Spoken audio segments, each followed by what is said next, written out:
Aaron took the gold with his own hands. He melted it down. He used an engraving tool, and he fashioned a calf. Exodus chapter 32, verse 4. It wasn't the people. It wasn't an accident. It was Aaron. He did it. And after that he built an altar before the calf and proclaimed a feast. Verse 5. He organized the worship. When Moses came down from the mountain, he ordered the Levites to pass through the camp with swords. 3,000 people died that day. Exodus 32, verse 28. And then God sent a plague upon the people. Verse 35. 3,000 executed. A plague. And the man who crafted the idol with his own hands, who built the altar, who organized the feast, didn't get a single scratch. How is that possible? That's the question almost nobody asks when reading this chapter. We focus on the drama of the calf, on Moses' anger, on the broken tablets. But we overlook the most disturbing detail in the entire scene. The mastermind behind the sin was not punished. And what we're going to discover today, layer by layer, is that the answer to this question is far more complex and far more shocking than you imagine. Because there's a verse hidden in Deuteronomy that completely changes everything you think you know about this episode.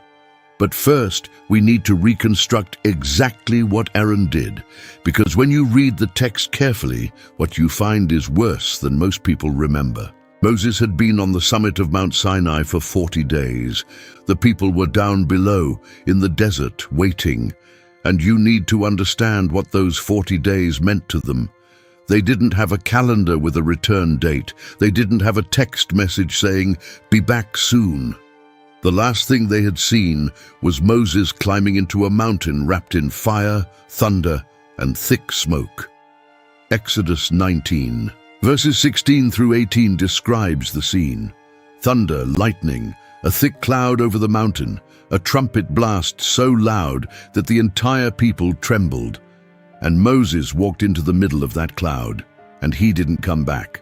1 day passed, then a week, then a month, and the man who was their connection to God, the only one who had spoken with God face to face, the one who had brought them out of Egypt, was still nowhere to be seen. For a people who had been slaves for 400 years in Egypt, surrounded by visible gods, enormous temples, images they could touch, the absence of a visible leader was unbearable. And at some point their patience ran out. Exodus 32 verse 1 puts it bluntly. The people saw that Moses was delayed in coming down from the mountain. So they gathered around Aaron and said to him, "Get up, make us gods who will go before us. As for this Moses, the man who brought us out of Egypt, we don't know what has happened to him." Notice how they refer to Moses. They say, "this Moses." In Hebrew, the expression has a dismissive tone. They no longer see him as a leader. They see him as a man who disappeared. And they ask Aaron to make a replacement. Now, what should Aaron have done at that moment? He was second in command. He was Moses' brother. He had stood with him before Pharaoh. He had seen the 10 plagues with his own eyes. He had crossed the Red Sea. He had heard the voice of God at Sinai. Of all the people in that camp, Aaron had the most reasons to say, "No, wait, God is up there with Moses. Be patient," but he didn't say that. Verse 2, Aaron said to them, "Take off the gold earrings that are on the ears of your wives, your sons, and your daughters, and bring them to me." Some scholars suggest Aaron asked for the earrings, thinking the people wouldn't want to part with their gold, that it was a strategy to slow things down. But the text doesn't say that. The text says the people took off their earrings and brought them to him, and Aaron took them. And in verse 4, the text is brutally clear. He received the gold from their hands, he worked it with an engraving tool, and he cast it into the shape of a calf. It wasn't a passive act. He used tools. He designed the shape. And when the calf was finished, the Septuagint, the Greek translation of the Old Testament, records something that many modern translations soften.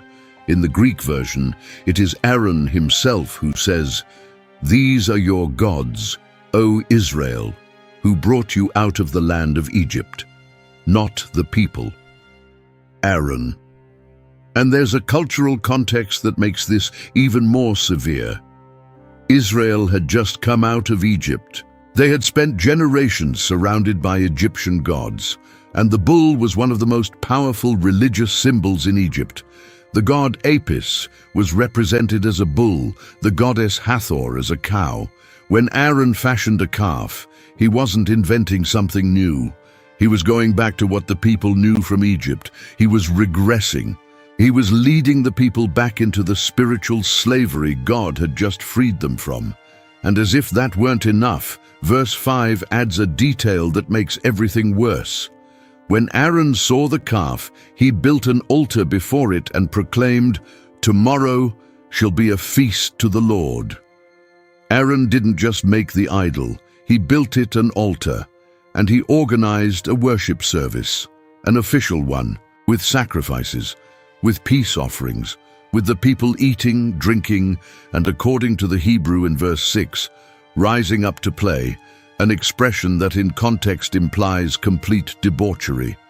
If this is raising questions about what really happened that day, hit like on this video because what's coming next is even stronger. Now picture the scene from above. God and Moses are at the summit of Sinai, and God tells Moses, "Your people have corrupted themselves." Verse 7. Notice, he doesn't say "my people," he says "your people," as if God were handing back the responsibility. They have quickly turned aside from the way I commanded them. They have made themselves a molten calf. They have worshipped it. They have sacrificed to it. Verse 8. And then comes a sentence that should make your blood run cold. Verse 10. Let me alone, that my wrath may burn hot against them, and I may consume them. And of you I will make a great nation. God was ready to wipe out all of Israel and start over with Moses, the entire people, including Aaron. But Moses didn't allow it. And this is where the story turns to a place that most Bible readers never catch. Moses interceded. Exodus 32, verses 11 through 14. And the arguments he used are fascinating because he didn't appeal to the people's goodness. He didn't say, "Forgive them because they're good people." He knew they weren't. He used three completely different arguments. First, "This is your people, God. You brought them out of Egypt with great power." Second, "What will the Egyptians say that you brought them out only to kill them in the wilderness? Your reputation is at stake." And third, "Remember your promise. You swore to Abraham, to Isaac, and to Jacob that you would multiply their descendants." Moses didn't negotiate with sentimentality. He negotiated with theology. He reminded God of his own character, his own word, his own covenant. And verse 14 says something extraordinary. So the Lord relented from the disaster that he had spoken of bringing on his people. The Hebrew word translated as relented is nacham. It doesn't mean God made a mistake. It means he changed the intended course of action. Moses' intercession literally altered what was going to happen. But that intercession saved the people as a nation. It didn't save the individuals who participated directly in the idolatry. And what happened next is one of the most intense scenes in the entire Old Testament. Moses came down from the mountain with the 2 stone tablets written by the finger of God. Joshua was with him. And as they approached the camp, Joshua heard the noise and said, "There is a noise of war in the camp." But Moses knew the sound better. It is not the voice of victory or defeat. It is the sound of revelry. Verse 18. And when he saw it with his own eyes, the calf, the dancing, the debauchery, Moses threw the tablets to the ground and shattered them at the foot of the mountain. Verse 19. Some scholars see this as a deliberate symbolic act. The tablets represented the covenant. Israel broke the covenant. Moses dramatized it by breaking the tablets. Then he took the calf they had made, burned it in the fire, ground it to powder, scattered the powder on the water, and made the Israelites drink it. Verse 20. Imagine that. The idol they worshipped that morning now reduced to dust inside their stomachs, swallowing their own sin. And then he gave the order. Verse 27. Thus says the Lord God of Israel, put every man his sword on his side, and go in and out from gate to gate throughout the camp, and each of you kill his brother, his companion, and his neighbor. The Levites obeyed. And the order was brutal. It wasn't a selective execution of leaders. It was gate to gate, brother against brother, friend against friend, neighbor against neighbor. The text uses those three categories deliberately. No one was exempt by family ties. Loyalty to God superseded loyalty to blood. 3,000 fell that day. Exodus 32, verse 28. And after that, God still sent an additional plague. Verse 35. As if the Levites' swords hadn't been enough, and Aaron was still standing. When Moses confronted him, Aaron's response was one of the most pathetic excuses in the entire Bible. Verse 22, do not let the anger of my Lord burn hot. You know the people, that they are set on evil. They said to me, make us gods. Verse 24, so I said to them, whoever has any gold, take it off. They gave it to me, I threw it into the fire, and out came this calf. Out came this calf. As if the fire had magically produced a perfectly shaped calf. As if the engraving tools that verse 4 explicitly mentions had never existed. Aaron lied to his brother's face. After crafting an idol, after organizing its worship, and after 3,000 people died because of something he led. Now the question becomes more urgent. Why didn't God execute him along with the rest? If you share this video with someone who studies the Bible, they'll probably be thinking about it for a while. And this is where you need to know a verse that most people never read. A verse that isn't in Exodus 32. It's hidden in another book, in another context. Many chapters later, Deuteronomy chapter 9, verse 20.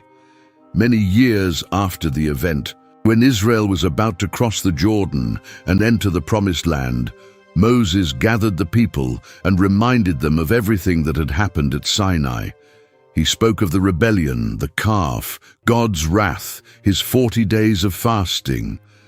And in the middle of that speech, he dropped a detail he had never mentioned before, a detail that appears nowhere in Exodus.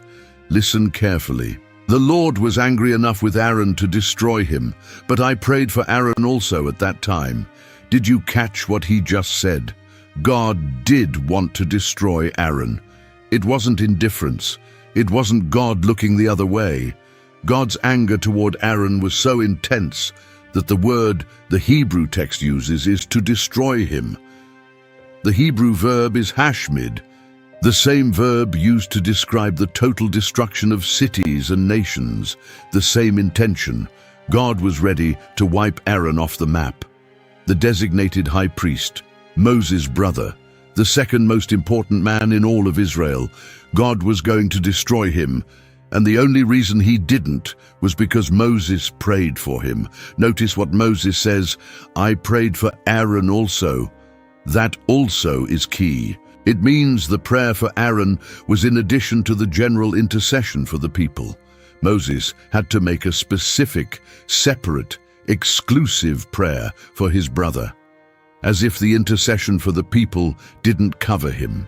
As if Aaron's sin was so particular, so aggravated by his position of leadership, that it required an individual intervention. This completely changes the reading of Exodus 32, because when you read only Exodus, it looks like Aaron simply got away with it. It looks like God ignored him. It looks like there were no consequences.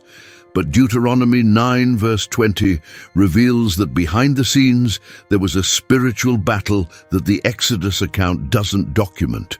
Moses interceded for the people in Exodus 32 verses 11 through 14. And at some point during those 40 days of fasting and prayer described in Deuteronomy 9 verse 18, he also interceded specifically for Aaron.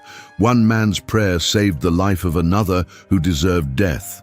But that only answers half the question, because Moses asked. But God decided, and God could have said no. He could have said no. Aaron crossed the line.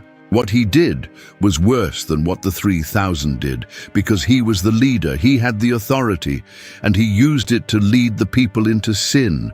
Why did God accept Moses' intercession on Aaron's behalf? And this is where the biblical text reveals something that goes far beyond this particular episode. God already had a plan for Aaron. In Exodus 28 verse 1, before the calf incident, God had told Moses on the mountain, "Have Aaron your brother come to you, along with his sons, from among the Israelites, so they may serve me as priests." God had already designated Aaron as high priest. He had already designed the priestly garments. He had already detailed the consecration rituals. All of this is in chapters 28 and 29 of Exodus, which chronologically take place while Moses is up on the mountain and Aaron is down below making the calf.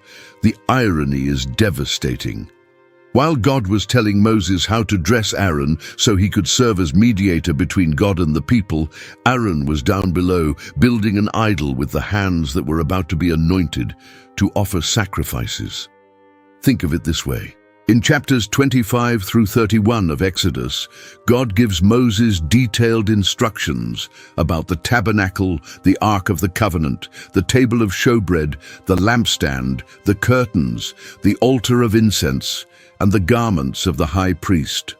Garments that included the ephod, the breastplate with 12 precious stones representing the 12 tribes, the blue robe, the turban with a gold plate that read, "Holy to the Lord," all made with gold, with blue, with purple, with scarlet, all designed down to the last detail so that one specific man would stand between God and the people as mediator. That man was Aaron. And while God was designing those garments above, Aaron was using gold below to make an idol. The same material, the same metal, but for opposite purposes. Above, the gold was meant to draw man closer to God. Below, the gold was meant to replace God. God forgave Aaron not because his sin was lesser, it was worse. He forgave him because his plan was bigger than Aaron's failure. The priesthood was necessary. The mediation between God and the people was essential for everything that would come after. The daily sacrifices, the Day of Atonement on Yom Kippur, when the high priest entered the most holy place once a year, the entire system that pointed towards something future.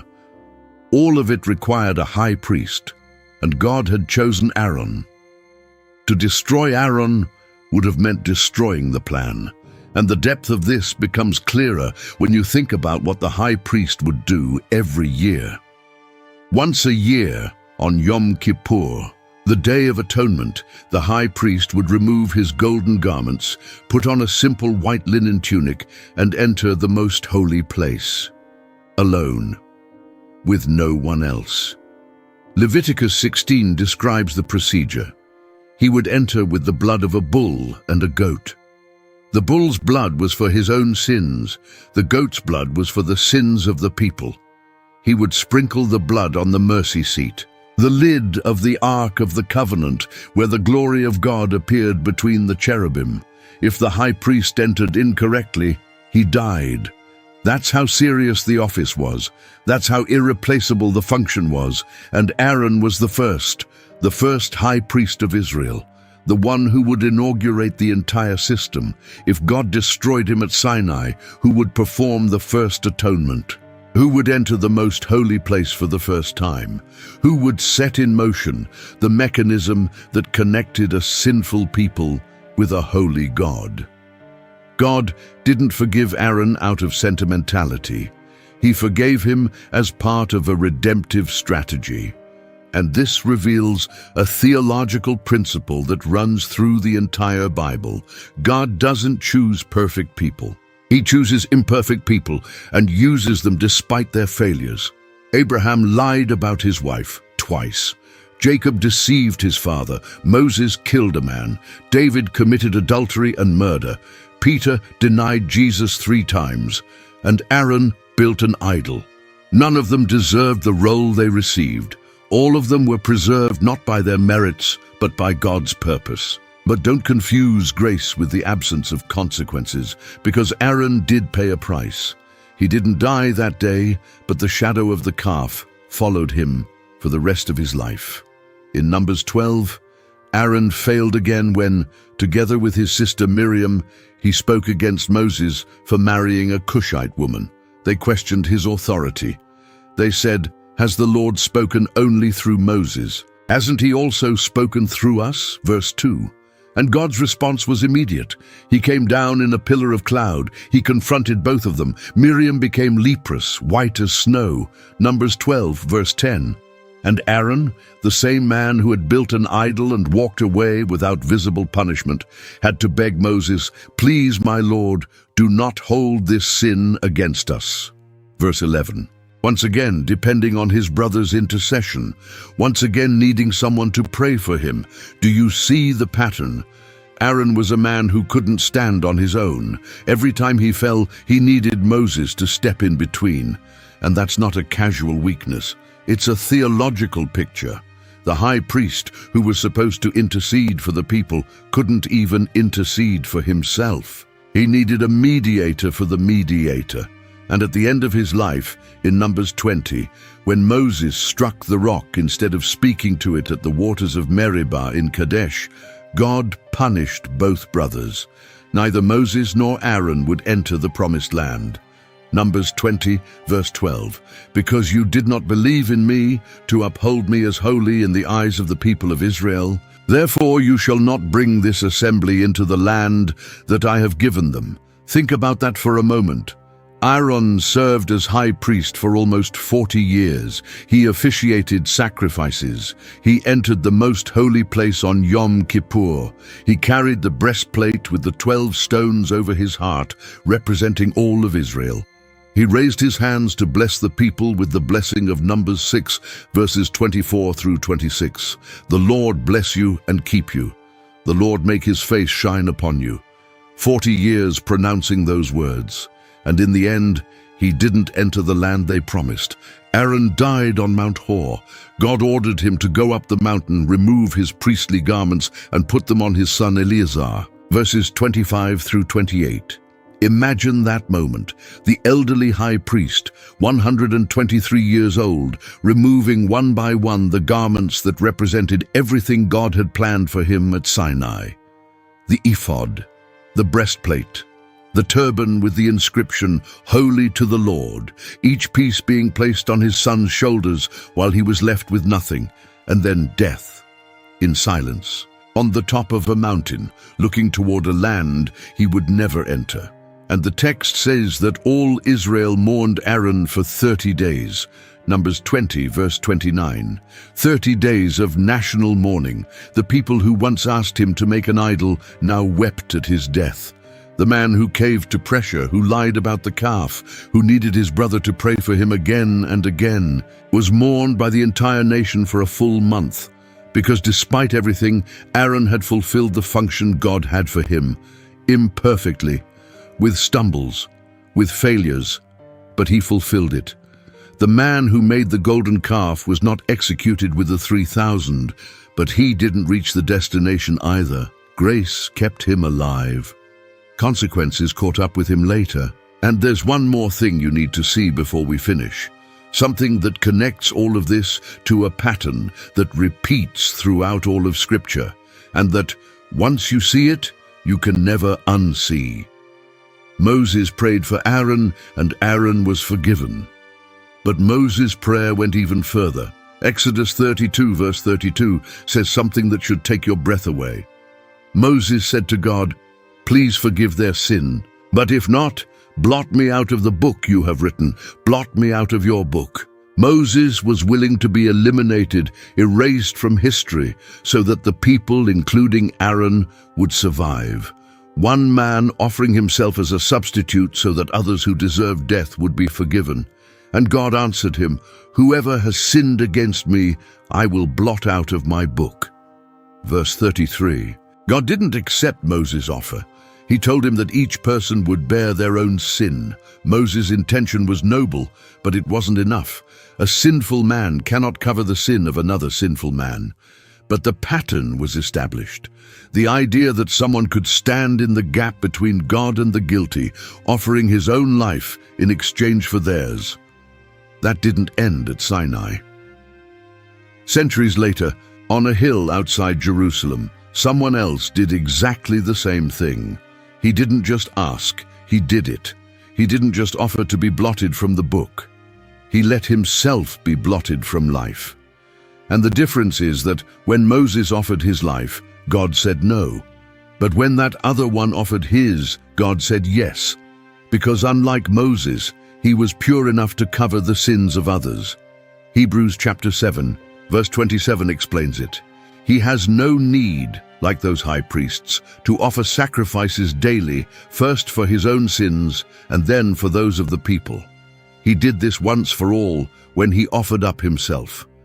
Aaron had to offer sacrifices for his own sins before he could offer for the people, every Yom Kippur, every year. Because he himself was part of the problem. A sinful high priest mediating for a sinful people. The system worked, but it was provisional. It was a shadow, as Hebrews chapter 10 verse 1 says, of the good things to come, not the true form of these realities. Aaron needed someone to pray for him so he wouldn't die.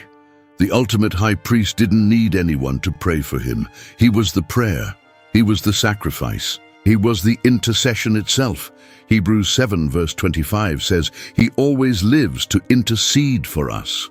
Not like Moses, who interceded once and had to wait for the answer.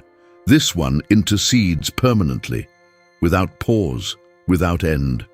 And that gives completely new meaning to the verse in Deuteronomy 9 verse 20. God was angry enough with Aaron to destroy him, but someone stepped in between. And that, in miniature, is the story of all humanity. Aaron made an idol out of gold. 3,000 died, and he was forgiven because someone prayed for him. Now the question isn't why Aaron was forgiven. You already know that. Moses' intercession, God's plan for the priesthood.